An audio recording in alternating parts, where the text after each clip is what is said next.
संबित जी, चूंकि कोरोना से ही आपने शुरुआत की थी, तो इसी पर सबसे पहले आते हुए मुझे लगता है कि मौजूदा वक्त इस बात का भी है कि कदम से कदम मिलाकर, चाहे वो सत्ताधारी हो या विपक्षी पार्टियां हो, आगे बढ़े ताकि कोरोना संक्रमितों के आंकड़े को कम किया जा सके और ऑक्सीजन को लेकर जो मारामारी मची हुई है पूरे देश में, उसको तत्काल बिना किसी बाधा के उसकी आपूर्ति सुनिश्चित की जा सके। संबित पात्रा।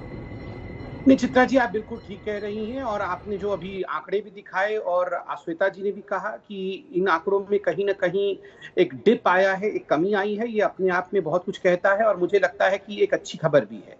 और रिकवरी रेट भी आपने देखा कि 85% से ऊपर का रिकवरी रेट है। मुझे लगता है अगर इसी प्रकार की रिकवरी रेट रही तो हम जल्दी ही कोरोना को हरा पाएंगे।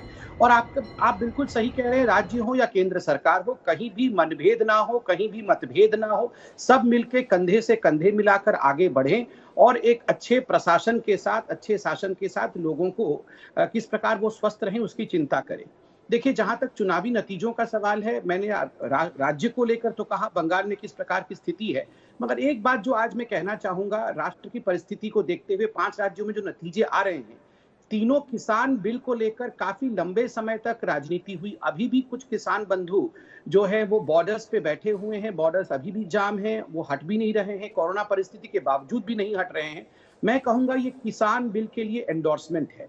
जिस किसान बिल को लेकर काफी राजनीति हुई थी, उस किसान बिल को एंडोर्समेंट है, क्योंकि किसी भी प्रदेश में अमूमन अधिकांश जो पॉपुलेशन होता है वो किसानों की होती है। ठीक उसी प्रकार बंगाल में भी आप देख रहे थे, एक बड़ा तादाद किसानों का था। यहाँ से किसान नेता गए थे बंगाल में टिकैत साहब ने भी उसमें रैली इत्यादि किया था। उसके बावजूद अगर जिस प्रकार के रुझान को भी बात करनी पड़ेगी कि चुनावी रैलियों में उतनी भीड़ बुलाने की क्या जरूरत है, अगर किसानों के मुद्दे को आप उठाएंगे संबित पात्रा तो नहीं, किसानों के मुद्दे उतना ही लागू होता है।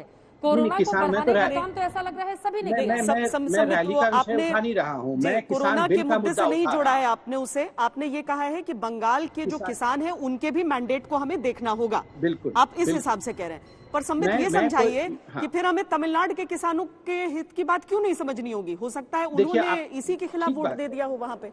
नहीं, ठीक बात है, मैं इसका जवाब देता हूं। देखिए, हम शुरू से ही, जहां तक भारतीय जनता पार्टी का सवाल है, भारतीय जनता पार्टी ने मेंटेन किया था कि बंगाल में हम सरकार बनाएंगे, आसाम में हम सरकार बनाएंगे, पुडुचेरी में हम सरकार बनाएंगे।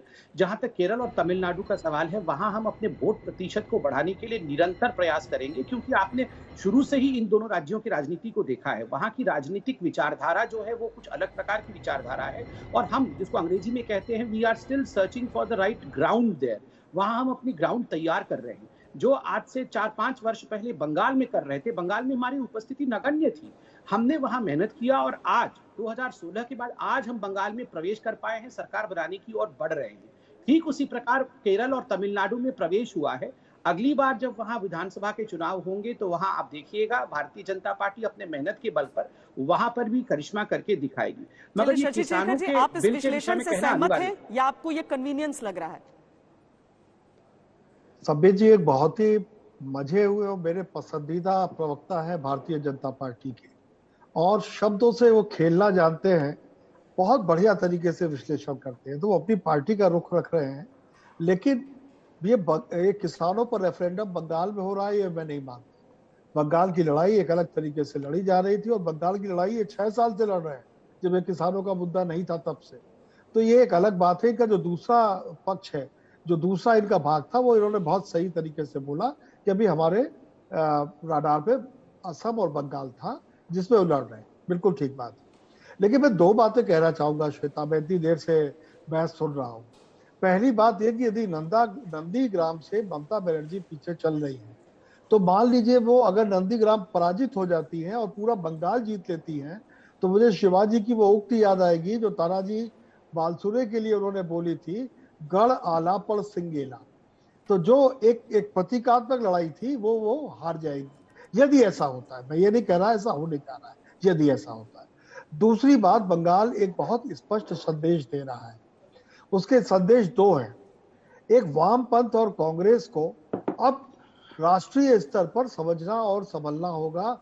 यदि नहीं संभले तो ये उनके आखिरी चुनावों में एक चुनाव होगा। दूसरी बात, भारतीय जनता पार्टी ने अपने वितान का विस्तार कर लिया है, तो 2024 की लड़ाई सिर्फ गंगा यमुना और वेस्ट के जो कुछ प्रांत है, गंगा यमुना के दोआब और वेस्ट के प्रांतों की लड़ाई नहीं होगी।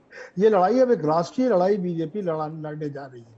तो ये तीन चीजें यदि हम मिला दें तो मुझे लगता है कि आज का बंगाल का चुनाव, बंगाल के रिजल्ट मुझे लगभग वही सनसनी दे रहे हैं जब मैं कक्षा 11 में पढ़ता था और 1977 में चुनाव परिणाम आ रहे थे। हमारा पूरा घर रेडियो लेकर बैठा हुआ था कि क्या होने जा रहा है, और तब हमने सुना था कि इंदिरा गांधी रायबरेली से चुनाव हार गई है। तो ये एक अलग तरह की सनसनी इस चुनाव ने क्रिएट कर दी है, और ये चुनाव यकीनन इतना बड़ा मील का पत्थर साबित होने जा रहे हैं श्वेता, जिसका अंदाज आज बहुत कम लोग लगा पा रहे हैं। श्वेता।